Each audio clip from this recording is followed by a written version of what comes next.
এই মামলাটায় পিবিআই দীর্ঘ ৬ মাস তদন্ত করে প্রাথমিক সত্যতা পেয়েছে এবং এই সত্যতা পেয়েছে যে তামিমা সুলতানা তার স্বামী রাকিব হাসানকে ডিভোর্স না দিয়েই বিবাহ করেছেন নাসির হোসেনকে, এবং নাসির হোসেন তাকে প্রলুব্ধ করে নিয়ে যায় এবং তাদের মধ্যে যে সম্পর্কটা সেটা হচ্ছে একটা ব্যভিচারের অবৈধ সম্পর্ক।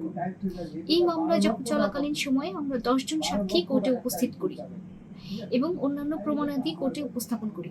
তামিমা সুলতানা নিজেও জবানবন্দি দিয়েছেন এবং জেরা করেছেন এবং জেরায় উনি অনেক কিছু স্বীকার করেছেন। প্রথমত তিনি দাবি করেন যে 2016 সালে তার ডিভোর্স হয়েছে, অথচ 2017 সালের জুন মাস পর্যন্ত তারা একই বাসায় স্বামী স্ত্রী হিসেবে ছিল। সেই বাসার যে বাড়িওয়ালা তিনি PW9 হিসেবে এসে সাক্ষী দিয়েছেন কোর্টে যে তার বাসায় ছিল, এবং বাসা ভাড়ার যে চুক্তিপত্র অর্থাৎ তারা যে 2017 সালের জুন মাস পর্যন্ত ছিল সেই বাসার চুক্তিপত্রটা কোর্টে দাখিল করা হয়েছে, এক্সিবিট করা হয়েছে, এবং সেই চুক্তিপত্রের অরিজিনাল কপিতে রাকিব হাসান এবং তামিমা সুলতানা দুইজনেরই সিগনেচার আছে, এবং তামিমা সুলতানাও স্বীকার করেছেন তিনি সেই বাসায় ছিলেন তার জেরায়। এবং পরবর্তীতে তিনি চলে যান 5 নং সেক্টরের বাসায় 2017 সালের জুলাই মাসে, এবং সেটা তিনি জেরায় স্বীকার করেছেন। এবং অদ্ভুত বিষয় হচ্ছে যদিও তিনি 2017 সালের জুলাই মাসে নতুন বাসায় 5 নং সেক্টরের বাসায় যান, তার যে ডিভোর্সের নোটিশের ঠিকানা তিনি দিয়েছেন সেটা ভবিষ্যৎ বাসা ব্যবহার করেছেন, অর্থাৎ 5 নং সেক্টর ব্যবহার করেছেন, অথচ তখন তিনি থাকতেন 14 নম্বর সেক্টরে, যদি সেটা সত্যি হতো। তো 16 সালের ডিভোর্সের কাগজে 17 সালের ভবিষ্যৎ বাসা। এবার আসি হচ্ছে তারা একই সাথে স্বামী স্ত্রী হিসেবে 20 সাল পর্যন্ত বিভিন্ন জায়গায় থেকেছেন, তাদের নিজস্ব বাসায় থেকেছেন, বিভিন্ন জায়গায় বেড়াতে গিয়েছেন। PW2 রূপা আক্তার এসে সাক্ষী দিয়েছেন যে তামিমা সুলতানা এবং রাকিব হাসান 8ই মার্চ 2020 তারিখে তাদের বাসায় বেড়াতে এসেছিলেন, তারা আলাদা রুমে স্বামী স্ত্রী হিসেবে ছিলেন। এবং শুধু তাই না, তারা স্বামী স্ত্রী হিসেবে হোটেল লা মেরিডিয়ানে ছিলেন 18 সালে, 19 সালে, যদিও ডিভোর্স দাবি করা হচ্ছে 16 সালে। এবং হোটেল লা মেরিডিয়ানের পরিচালক এসে সাক্ষী দিয়েছেন যে তিনি এই হোটেলে এসেছিলেন, তারা ডকুমেন্ট দিয়েছে স্বামী স্ত্রী হিসেবে পাসপোর্টে। এবং তামিমা সুলতানাও জেরায় স্বীকার করেছেন যে তার লা মেরিডিয়ানে বাদীর সাথে সাক্ষাৎ করেছেন। এবং তাদের যে একমাত্র কন্যা তুবা, সে এসে সাক্ষী দিয়েছে তার মায়ের বিরুদ্ধে। সে এক্সপ্লেইন করেছে যে তাদের মধ্যে আসলে কি কি ঘটনা ঘটেছিল, এবং সে একটা শিশু সাক্ষী। পরবর্তীতে এসে আরো অনেকেই সাক্ষী দেন, তারা বেশিরভাগই হচ্ছে সরকারি কর্মকর্তা, এবং তারা এসে দেখান যে সে যে এই যে ভুয়া তালাকনামা তৈরি করে সেটা আসলে কোনো ডাক বিভাগের কোনো তালাকনামা না। তামিমা সুলতানা নিজেও জেরায় স্বীকার করেন যে তিনি যে ডকুমেন্টগুলো তৈরি করেছেন তিনি আসলে সেটা নিজে পাঠাননি, তার মাকে পাঠাতে বলেছেন। এবং তিনি স্পষ্টভাবে বলেন যে তিনি আসলে রাকিবের কাবিননামার ঠিকানা ছাড়া অন্য কোথাও ঠিকানা আসলে কোনো কিছু পাঠান নাই। অর্থাৎ তিনি নিজে কিন্তু আরো জেরায় স্বীকার করেন তিনি সিটি কর্পোরেশন অথবা ইউনিয়ন পরিষদের চেয়ারম্যানকে কোনো তালাকের নোটিশই পাঠায় নাই। যেই নোটিশই পাঠায় নাই তাহলে সেই নোটিশটা আসলে অন্যরা পাবে কিভাবে? সেই সমর্থনে আবার ইউনিয়ন পরিষদের চেয়ারম্যান, 2 জন চেয়ারম্যান এসে সাক্ষী দেন এবং তাদের রেজিস্টার বইটাকে আদালতে প্রদর্শনী হিসেবে দেন। এবং সেই বইয়ে দেখা যায় যে আসলে এই ধরনের কোনো ডকুমেন্ট, কোনো চিঠি, ডিভোর্সের কোনো নোটিশ তামিমা সুলতানা কখনোই প্রেরণ করেনি। এবং চেয়ারম্যানরা 2 জনেই, অর্থাৎ বর্তমান চেয়ারম্যান এবং সেই সময়কালীন চেয়ারম্যান, এইগুলো এসে আদালতে সাক্ষ্য দেন। এবং এছাড়া আমাদের যে ডিভোর্সের নিয়ম, সেই নিয়মটা হচ্ছে যে একজন নোটিশ প্রেরণ করবেন, তার 90 দিন অতিবাহিত হবে, একটা আরবিট্রেশন কাউন্সিল গঠন হবে, 2 জনকে মিলানোর চেষ্টা করবে। এরকম কোনো কিছুই তামিমা সুলতানা বলেন যে এরকম কোনো কিছু ঘটেনি এবং এরকম কোনো আদেশও তার কাছে নাই। এমনকি তিনি যেই লেটারটা পাঠাচ্ছেন ডাক যোগে বলছেন সেটা ফেরতও আসেনি, সেটা তিনি কোনো ধরনের প্রাপ্তি স্বীকারপত্র দেখাতে পারেননি। এবং তিনি দাবি করেন তিনি একটা মাত্র নোটিশ পাঠিয়েছেন বাদীর ঠিকানায়, অথচ তিনি ডাক রসিদ বের করেছেন 2টা। স্পষ্ট একটা জালিয়াতি। এবং ডাক বিভাগের যিনি ডিজিএম তিনি এসে সাক্ষী দিয়ে বলেছেন যে এই যে ডাক রসিদ নাম্বারগুলো এগুলি আসলে বাংলাদেশ ডাক বিভাগের ওই পোস্ট অফিসে ডাক রসিদই না, ডাক রসিদগুলোকেও জালিয়াতি করেছে। এটা মূলত মামলা হওয়ার কারণে তিনি ভয় পেয়েছেন, ভয় পেয়ে তিনি আরো বড় ক্রাইম করেছেন, এই ডাক রসিদগুলি সৃজন করেছেন, জালিয়াতি করেছেন, করে প্রমাণ করার চেষ্টা করেছিলেন যে 2016 সালে তালাক হয়েছে। কিন্তু পিবিআই এর তদন্তে তার এই যে ভয়াবহ জালিয়াতি এটা চলে আসে এবং এই জন্য তার বিরুদ্ধে পিবিআই 468 এবং 71 ধারা যোগ করে এবং আদালত সেটা তার বিরুদ্ধে চার্জ গঠন করেছে। অর্থাৎ জালিয়াতির বিষয় নিয়ে তার বিরুদ্ধে বিচার চলছে ডাক বিভাগে। এছাড়া তিনি তার জেরায় স্বীকার করেছেন যে নোটিশ প্রেরণের পূর্বেই তিনি নাকি ডিভোর্সের রেজিস্ট্রেশন করেছেন।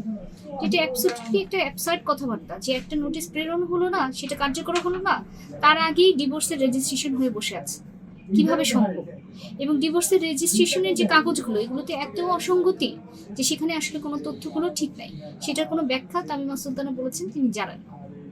এবং তার জেরায় আরো স্বীকার করেছেন যে নাসির হোসেন তাকে প্রথম ফ্রেন্ড রিকোয়েস্ট পাঠায়, তাকে আশ্বস্ত করে, তাকে নক করে, তার ফোন নাম্বার নেয় এবং তাকে প্রেমের প্রস্তাব দেয়। তাদের মধ্যে প্রেম ছিল, পরবর্তীতে বিয়ের প্রস্তাবও নাসির হোসেন দেয় এবং তাকে আশ্বস্ত করে যে সে সবসময় তার পাশে থাকবে এবং কোনো সমস্যা নেই বাচ্চা নিয়ে চলে আসলেও। এবং তামিমা সুলতানা তার জেরায় বলেন যে নাসির হোসেন এই বিষয়গুলি সব জানতো, অর্থাৎ সব জেনে শুনেই তিনি রাকিব হাসানের বউ জানা সত্ত্বেও তাকে বিয়ে করেছে।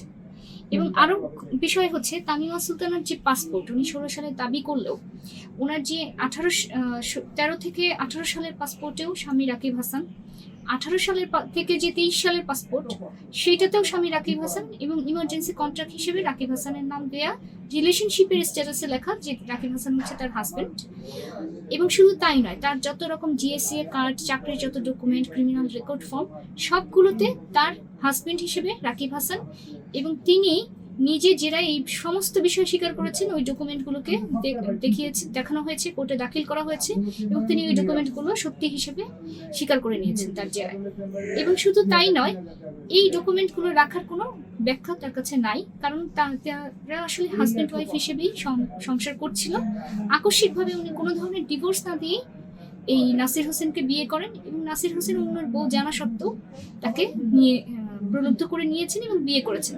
এখন আমাদের দেশের আইনে আসলে এক নারীর এভাবে করে দুই স্বামী রাখার কোনো সুযোগ নাই। একজন নারী দুইজন স্বামী রাখবে, এটা কোনোভাবে আমাদের ধর্মীয় আইনে এবং আমাদের আইনে সুযোগ নাই। এখানে হয় হাজবেন্ডকে তালাক দিতে হবে, না হয় হাজবেন্ড যদি মারা যায় তাহলে তালাকের দরকার নেই।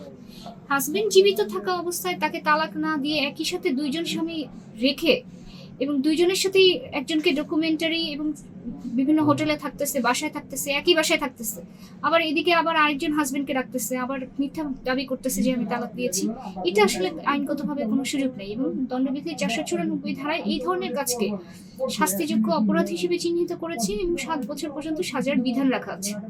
আর জাল জালিয়াতির যে বিষয়গুলো বললাম সেগুলির জন্য কিন্তু 7 বছরের সাজার বিধান রয়েছে আইনে। এবং তামিমা সুলতানা তার জেরায় আরো অনেক বিষয় স্বীকার করেন, যে এই যে তিনি কিভাবে অনেকগুলো ডকুমেন্ট তৈরি হয়েছে, কিভাবে তার একাধিক জন্ম তারিখ, একাধিক জন্মসাল, এক এক জায়গায় এক এক কথা লেখা, এবং তার নাসির হোসেনের সাথে যে বিবাহের তালাকনামা, বিবাহের কাগজপত্র, সেখানে তিনি প্রথমে কুমারী লিখলেন, কাটাকাটি করে তালাক রাখবা, এই সবকিছুই তিনি তার জেরায় স্বীকার করেন। এবং তার এই জেরায় স্বীকার করার হলে যে প্রমাণগুলো হয়, এবং আমরা যে 10 জন সাক্ষীর মাধ্যমে যে প্রমাণগুলো কোর্টের সামনে নিয়ে আসি এবং তার জেরার স্বীকারোক্তি অনুযায়ী সব তথ্য প্রমাণের ভিত্তিতে এটাই প্রতীয়মান হয় আমাদের আর্গুমেন্টের ভিত্তিতে, যে তিনি আসলে স্বামী থাকা অবস্থায় আরেকটি বিয়ে করেন, একই সাথে দুইজন হাজবেন্ড রাখেন, যেটা দণ্ডবিধির 494 ধারা অনুযায়ী একটি অপরাধ, যে একই স্বামীর এক্সিস্টেন্স থাকা অবস্থায় আরেকটা বিবাহ করা, এবং তার ডকুমেন্টগুলো সব জাল জালিয়াতির মাধ্যমে তৈরি করে। অপরদিকে নাসির হোসেন, ক্রিকেটার নাসির হোসেন, তিনি জেনে শুনে সবকিছু জেনে শুনে অন্যের স্ত্রীকে বিয়ে করেছেন এবং তাদের মধ্যে যে সম্পর্ক, যেহেতু দ্বিতীয় বিয়েটা কখনো বৈধ হওয়া সম্ভব না প্রথম বিয়ে এক্সিস্টিং থাকা অবস্থায় তালাক না দিয়ে, দ্বিতীয় বিয়ে করলে সেই দ্বিতীয় বিয়ের কোনো বৈধতা নাই। অর্থাৎ ওই বিবাহের ফলে তারা যে শারীরিক সম্পর্ক করছে সেটা সম্পূর্ণ নিকৃষ্ট ব্যভিচার, এবং এই ধরনের ব্যভিচার সমাজে সবার সামনে তারা ওপেন চালিয়ে যাচ্ছে। এর ফলে আমাদের কাছে মনে হয়েছে যে এই মামলাটা শুধুমাত্র একজন বাদী বিবাদের বিষয় না, আসামির বিষয় না, এই মামলাটা আসলে আমাদের সোসাইটির একটা প্রতিচ্ছবি, যে এই ধরনের কাজগুলো আসলে আমাদের সোসাইটিতে চলতে দেওয়া উচিত না। আমি মনে করি যে যেহেতু এই বিষয়গুলো প্রথমে পিবিআই প্রমাণ পেয়েছে, পরে আমরা সাক্ষ্য প্রমাণ দ্বারা প্রমাণ করেছি, আমাদের আর্গুমেন্ট দ্বারা এটাই প্রতীয়মান হয়েছে, তাই আমরা মনে করি যে এটার যদি একটা দৃষ্টান্তমূলক শাস্তি দেওয়া হয় তাহলে সমাজ থেকে এই ধরনের ব্যভিচারগুলো কমবে এবং ডিভোর্স না দিয়ে এই ধরনের যে নিকৃষ্ট কাজগুলো এগুলো বন্ধ হবে, যার ফলে তুবার মতো অন্যান্য যারা শিশুরা আছে তারা এই ধরনের কাজে ক্ষতিগ্রস্ত হবে না। তারা মানসিকভাবে যে ক্ষতিগ্রস্ত হয়েছে সেটা তো আসলে রিকভার করা সম্ভব না, কিন্তু অন্যরা অন্তত বেঁচে যাবে। এই জন্য আমরা চাই আদালত এটা দৃষ্টান্তমূলক শাস্তির মাধ্যমে ন্যায় বিচার নিশ্চিত করবে। শাস্তি কি শুধু তামিমারই হবে নাকি নাসিরেরও? না, আমরা অবশ্যই চাই যে দুইজন আসামিরই শাস্তি হোক। এখানে যদিও তাদের বিরুদ্ধে চার্জের ধারাগুলো আলাদা, অর্থাৎ তামিমার বিরুদ্ধে 494, 468 এবং 71, অর্থাৎ স্ত্রী থাকা অবস্থায় আরেকজনকে বিয়ে করা, জাল জালিয়াতি করা, যেই ডিভোর্সের ডকুমেন্ট জাল কাগজগুলো বানিয়েছে সেগুলোর ধারা এসেছে। এবং নাসির হোসেনের বিরুদ্ধে হচ্ছে 498 এবং 497 ধারা, অর্থাৎ অন্যের স্ত্রীকে নিয়ে যাওয়া এবং ব্যভিচারের সম্পর্ক করা। চার্জের ধারাগুলো আলাদা, কিন্তু তারা দুইজনেই এখানে অপরাধী। তাই আমরা চাই যে দুইজনের অপরাধের শাস্তি হোক। এবং অনেকে বলেন যে নারী দেখে কি আসলে তিনি বেঁচে যাবেন কিনা, কিন্তু আমরা মনে করি যে আদালত আসলে নারী পুরুষ দেখে না, তাদের কৃতকর্মের বিবেচনায় শাস্তি নিশ্চিত করবে।